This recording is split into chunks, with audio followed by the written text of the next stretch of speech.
조 바이든 미국 행정부가 지난 2월 중순 이후 여러 채널을 통해서 북한과 마쿠 접촉을 시도했다고 로이터 통신이 보도했습니다. 국제부 연결합니다. 최문석 기자. 네, 국제부입니다. 네, 바이든 정부가 들어서면서 북한과 접촉했다는 소식은 처음인 것 같습니다.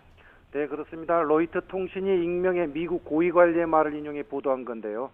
이 관리는 지난달 중순 이후 뉴욕의 유엔 주재 북한 대표부를 포함한 여러 채널을 통해서 북한 정부에 접촉하려는 시도가 있었다고 밝혔습니다. 여러 채널이라는 점에서 외교 분야 이외에도 정보기관끼리의 접촉 시도도 있었을 것으로 보입니다. 그러나 이 관리는 아직까지 북한으로부터 어떠한 답변도 받지 못했다고 말했습니다. 이와 관련해서 유엔 주재 북한 대표부도 아무런 언급을 내놓지 않았다고 로이터 통신은 보도했습니다. 바이든 행정부는 대북 접근법과 관련해 포괄적인 정책 검토를 진행하고 있다면서 이를 공개적으로 언급하는 데는 지금까지 신중한 입장을 보여왔다고 로이터 통신은 분석했습니다.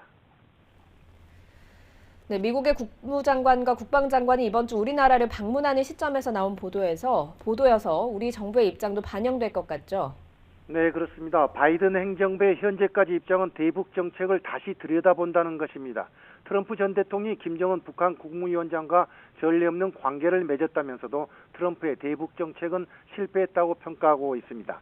따라서 바이든 행정부는 트럼프 정부의 대북 정책이 북한의 핵 개발을 막지 못했다는 문제의식 속에 기존 정책을 다시 들여다보며 검토하는 과정을 진행하고 있습니다.